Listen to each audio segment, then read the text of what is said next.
ಇವತ್ತು ನಾವು ಒಂದೇ ನಿಮಿಷದಲ್ಲಿ ನಮ್ಮ ಈ ಒಂದು ಬೇಸಿಗೆ ಈಗ ಬರ್ತಾ ಇದೆ, ಧಗೆ ಜಾಸ್ತಿ ಆಗ್ತಾ ಇದೆ, ಸೆಕೆ ಜಾಸ್ತಿ ಆಗ್ತಾ ಇದೆ, ತಲೆ ಬಿಸಿ ಉಂಟಾಗ್ತಾ ಇದೆ. ಹೌದು, ಹೊರಗಡೆಯಿಂದನೂ ಬಿಸಿ, ಒಳಗಡೆಯಿಂದನೂ ಬಿಸಿ, ಟೋಟಲಿ ಬಿಸಿ ಬಿಸಿ. ಈ ಒಂದು ಹಾಟ್ ವಾತಾವರಣದಲ್ಲಿ, ಈ ಒಂದು ಬಿಸಿಯಾದಂತಹ ಒಂದು ವಾತಾವರಣದಲ್ಲಿ ದೇಹವನ್ನು ತಂಪಾಗಿಡಲಿಕ್ಕೆ ಇರುವಂತಹ ಒಂದು ಸೀಕ್ರೆಟನ್ನು, ಒಂದು ಸರಳವಾದ ಜ್ಯೂಸನ್ನು ಹೇಳಲಿಕ್ಕಿದ್ದೇನೆ. ಅದುವೇ ಗರಿಕೆಯ ಹುಲ್ಲಿನ ರಸ.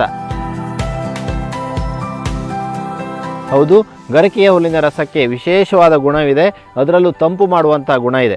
ಆದಮೇಲೆ ದೇಹಕ್ಕೆ ತಂಪಾಗಲಿಕ್ಕೆ ಗರಿಕೆಯ ಹುಲ್ಲಿನ ರಸವನ್ನು ನಾವು ಕುಡಿಯೋಣ. ಬೆಳಗ್ಗೆ ಖಾಲಿ ಹೊಟ್ಟೆಯಲ್ಲಿ ಒಂದು 20ರಿಂದ 30 ಗರಿಕೆಯ ಹುಲ್ಲನ್ನು ತೆಗೆದುಕೊಂಡು ಅದನ್ನು ಚಿಕ್ಕ ಚಿಕ್ಕ ಪೀಸ್ಗಳನ್ನಾಗಿ ಮಾಡಿ ಕಪ್ಪು ಬೆಲ್ಲವನ್ನು ಸೇರಿಸಿ, ಬೇಕಾದರೆ ನೀರನ್ನು ಸೇರಿಸಿ ಮಿಕ್ಸಿಯಲ್ಲಿ ತಿರುಗಿಸಿ ಸೋಸಿ 1 ಗ್ಲಾಸ್ ಅಥವಾ ಅರ್ಧ ಗ್ಲಾಸ್ ಅಥವಾ 1/4 ಗ್ಲಾಸ್ ಜ್ಯೂಸನ್ನು ಆಯಾ ಏಜಿಗೆ ಅನುಗುಣವಾಗಿ ಕುಡಿತಾ ಬಂದಲ್ಲಿ ಖಂಡಿತವಾಗಿ ದೇಹಕ್ಕೆ ತಂಪು ಸಿಗುತ್ತೆ.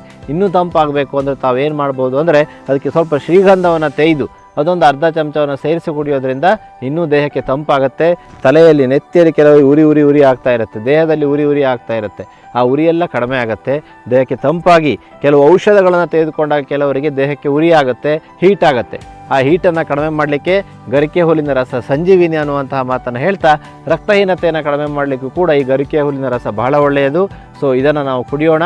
ಗಣಪತಿಗೆ ಅರ್ಪಿಸುವಂತಹ, ದೇವರಿಗೆ ಪ್ರಿಯವಾದಂತಹ ಈ ಒಂದು ಗರಿಕೆ ಹುಲ್ಲು ಖಂಡಿತವಾಗಿ ನಮ್ಮ ಆರೋಗ್ಯಕ್ಕೂ ಉತ್ತಮವಾದ ಪರಿಣಾಮವನ್ನು ಬೀರುತ್ತೆ ಅನ್ನುವಂತಹ ಮಾತನ್ನು ಹೇಳ್ತಾ, ಆತ್ಮೀಯರೇ, ತಮಗೆಲ್ಲರಿಗೂ ವಂದನೆಗಳು.